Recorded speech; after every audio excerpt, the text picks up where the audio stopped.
சிங்கப்பெண் YouTube channel நேர்கள் அனைவருக்கும் வணக்கம். இன்னைக்கு நம்ம சேனல்ல ஒரு ரெஸ்டாரண்ட் ஸ்டைல் ஒரு கடாய் பன்னீர் தாங்க பார்க்க போறோம். இது ரொம்ப டேஸ்டியா இருக்கும். ஸோ வீடியோக்குள்ளே போகிறதுக்கு முன்னாடி நீங்கள் ஃபர்ஸ்ட் டைம் என்னோட சேனலை பார்க்குறதா இருந்தால் மறக்காமல் சப்ஸ்கிரைப் பண்ணிவிட்டு நோட்டிஃபிகேஷன் பெல் பட்டனை கிளிக் பண்ணிக்கோங்க. இப்போ எப்படி செய்யறது, தேவையான பொருட்கள் என்னென்னு பார்க்கலாம். ஸோ இதுக்கு முதல்ல பன்னீர், இது வந்து ஹோம்மேட் பன்னீர் தான். ஸோ இது வந்து ஒரு 200 கிராம் போல் கட் பண்ணி எடுத்து வச்சுருக்கேன். அடுத்தது வெங்காயத்தை இப்படி நறுக்கி வச்சுக்கோங்க, ஒரு வெங்காயம். அடுத்தது ஒரு கேப்சிகம். அடுத்தது பார்த்திங்கன்னா ட்ரை மசாலா, இதுதான் ரொம்ப முக்கியம். மிளகு 4 எடுத்துக்கோங்க, நான் அதிகமாக எடுத்துருக்கேன். ஜீரகம், பட்டை ஒரு துண்டு, 5 வரமிளகா, சோம்பு, தனியா. அடுத்தது இந்த பக்கம் 2 வெங்காயம், ஒரு 4-5 பல் பூண்டு, ஒரு சின்ன துண்டு இஞ்சி, 2 தக்காளி, 2 பச்சை மிளகாய் எடுத்துக்கோங்க. மஞ்சள் பொடி தேவையான அளவுக்கு எடுத்துக்கோங்க. அடுத்தது உப்பு தேவையான அளவுக்கு எடுத்துக்கோங்க.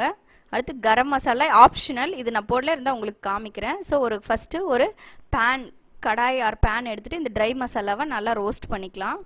ஸோ நான் மிளகு ஏற்கனவே சொல்லியிருக்கேன், அதிகமாக போட்டிருக்கேன். அவங்க இஷ்டத்துக்கு தகுந்த மாதிரி தான் மிளகு போட்டுக்கோங்க. இது நல்லா ரோஸ்ட் பண்ணிக்கோங்க. ஸோ நல்லா ரோஸ்ட் பண்ணிட்டு கொஞ்சம் நேரம் கழித்து ஸ்மெல்லு வந்து அந்த மிளகாலாம் நல்லா குண்டாக வரும், அது வரைக்கும் நல்லா ரோஸ்ட் பண்ணிக்கோங்க. ஸோ நல்லா வறுபட்டுருச்சு, புகை வருது பாருங்கள். அதே மாதிரி மிளகாலாம் நல்லா வறுபட்டுருச்சு. இந்த டைமில் இது ஒரு தட்டில் வச்சு ட்ரான்ஸ்ஃபர் பண்ணிவிட்டு ஆற வச்சு அதுக்கப்புறம் மிக்சியில் போட்டு அரைச்சிக்கலாம். இப்போ ஆற வைக்கலாம். அதுக்குள்ளே அதே பேனில் எண்ணெய் ஊற்றிக்கலாம். நம்ம வேணுன்னா எண்ணெய் இல்லாட்டி மெல்டட் பட்டர் கூட போட்டுக்கலாம். எண்ணெயில் நான் இது பன்னீர் க்யூப்ஸ் எல்லாம் போட்டு அப்படியே ரோஸ்ட் பண்ண போகிறேன்.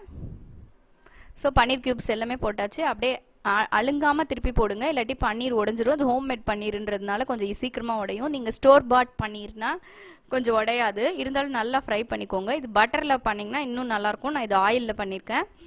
ஸோ இது டேஸ்ட்டு நல்லாயிருக்கும். ஸோ அதுதான் பன்னீர் ரெடி ஆயிடுச்சு. அடுத்தது அதே பேன் எடுத்துக்கிட்டேன். அதே பேனை வாஷ் பண்ணிட்டு வந்து இதில் ஒரு 2 ஸ்பூன் அளவுக்கு எண்ணெய் விட்டுக்கோங்க, அந்த 2 ஸ்பூன் அளவுக்கு அதே பேனில். ஸோ ஆயில் கொஞ்சம் ஹீட் ஆகட்டும். ஹீட் ஆகிட்ட பிறகு நம்ம இந்த வெங்காயம், இஞ்சி, பூண்டு இதெல்லாம் போட்டு ஃபஸ்ட்டு நல்லா வதக்கிக்கலாம், பச்சை வாசனை போகிறது. இது கூட 2 பச்சை மிளகாவும் போட்டுக்கலாம். அது நல்லா வதக்கிக்கோங்க, மிக்ஸ் பண்ணி நல்லா வதக்கிக்கோங்க. ஸோ வெங்காயம் நல்லா கலர் மாறுற வரைக்கும் நல்லா வதக்கிக்கோங்க. ஸோ வெங்காயம் நல்லா வதங்கிடுச்சு. இந்த டைம் நம்ம தக்காளியும் சேர்த்திக்கலாம். ஸோ நான் வந்து ஒரு 2 தக்காளி சொன்னேன், 2 தக்காளி போட்டிருக்கேன். ஸோ தக்காளி நல்லா இருந்தால் டேஸ்ட்டு நல்லாயிருக்கும். ஸோ இது நல்லா வதக்குங்க. அந்த தக்காளி வந்து அந்த ஸ்கின் வந்து சுருங்கணும், அதுதான் தக்காளி வதங்கிறதுக்கு பதம். ஸோ ஆல்மோஸ்ட் தக்காளியும் இப்போ வதங்கிடுச்சு. இந்த டைமில் அடுப்பு ஆஃப் பண்ணிவிட்டு திருப்பியும் அதே கடாயில் நம்ம எண்ணெய் ஊற்றிருக்கேன். ஸோ எண்ணெயில் இந்த ஃபஸ்ட்டு வெட்டி வச்ச இந்த வெங்காயம், அந்த ஷேப் பாருங்கள், வெங்காயம் அந்த ஷேப்பில் வச்சுக்கணும். அடுத்தது இந்த குடமிளகா, இது 2யும் போட்டு நல்லா ஃப்ரை பண்ணிக்கணும். அந்த வெங்காயமும் குடமிளகாவும் ஒரு 5 மினிட்ஸ் நல்லா ஃப்ரை ஆகணும். மிக்ஸ் பண்ணிக்கோங்க. மிக்ஸ் பண்ணிக்கிட்டு ஃப்ரை பண்ணிவிட்டு இதை தனியாக எடுத்து வச்சுக்க போகிறோம் நம்ம. ஸோ நல்லா ஃப்ரை ஆகிடுச்சு, கலர் சேஞ்சஸ் தெரியுது பாருங்கள் அந்த வெங்காயமும் குடமிளகாவும். இப்போ தனியாக எடுத்து வச்சுக்கலாம் ஒரு பிளேட்டில். அதுக்குள்ளே நான் மெல்டட் பட்டர் எடுத்து வச்சுருக்கேன். இந்த சைடு ஃப்ரெஷ் க்ரீமும் வச்சுருக்கேன். இதில் ஃபைனலாக நம்ம போடுறதுக்கு ட்ரெஸ்ஸிங்க்கு. ஸோ இந்த வெங்காயம், தக்காளி, பச்சை மிளகா, இஞ்சி, பூண்டெல்லாம் அரைச்சிக்கலாம். அடுத்தது ஏற்கனவே ட்ரை மசாலா அரைச்சிட்டு வந்ததும் காமிச்சேன். ஸோ இப்போ பாருங்கள் அந்த வெங்காயம் தக்காளி அரைச்சது.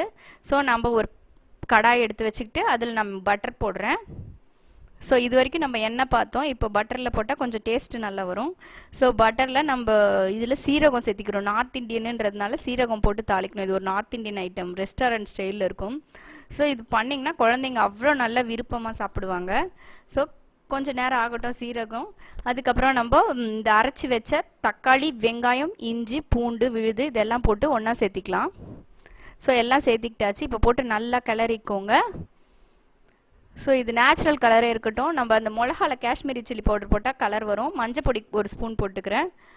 ஸோ இது மிளகு வந்து இப்போ ஹெல்த் பெனிஃபிட்ஸ்க்காக தான் இதில் மிளகு சேர்த்துறேன். நெக்ஸ்ட்டு உப்பு தேவையான அளவு நான் ஒரு 1.5 ஸ்பூன், சின்ன ஸ்பூனில் 1.5 ஸ்பூன் உப்பு போடுறேன்.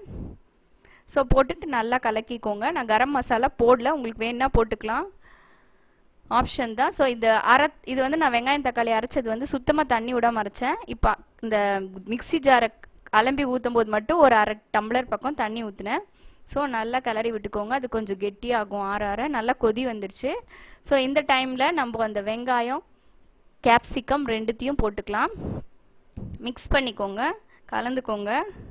இதோட திருப்பியும் ஒரு கொதி விடுங்க, ஒரு 5 மினிட்ஸ் கொதி விட்டாச்சு. இப்போ இந்த ட்ரை மசாலா ஃபஸ்ட்டு பொடிச்சு வச்சோம் இல்லையா, இந்த ட்ரை மசாலா இந்த டைமில் போட்டுக்கலாம். ஸோ ட்ரை மசாலா போட்ட உடனே நம்மளுக்கு வந்து தண்ணி கொஞ்சம் கம்மியாக இருக்க மாதிரி இருக்கும். ஸோ இதை போட்டு நல்லா கலரிக்கிட்டு அதுக்கப்புறமா நம்ம தண்ணி கொஞ்சம் ஊற்றிக்கலாம். ஸோ நான் கிட்டத்தட்ட எனக்கு 2 டம்ளர் தண்ணி இருந்தால் நல்லாயிருக்கும். 2 டம்ளர் சேர்த்துறேன். ஒரு டம்ளராக தனித்தனியாக சேர்த்தி காமிக்கிறேன். ஸோ இதை கலந்து பாருங்கள், அப்போ பதம் தெரியும். 2 டம்ளர் தண்ணி சேர்ந்துட்ட பிறகு கொதிக்க விடுங்க. நல்லா கொதிக்க விட்டுட்ட பிறகு கொதி வந்துடுச்சு. ஸோ கடைசியாக இந்த பன்னீர் போட்டுக்கலாம், ரோஸ்டட் பன்னீர். இது போட்டு பன்னீர் போட்டு ஜாஸ்தி நேரம் அதில் கொதிக்க வைக்கக்கூடாது. ஒரு 2 மினிட்ஸ் கிட்ட அது கொதிக்கட்டும்.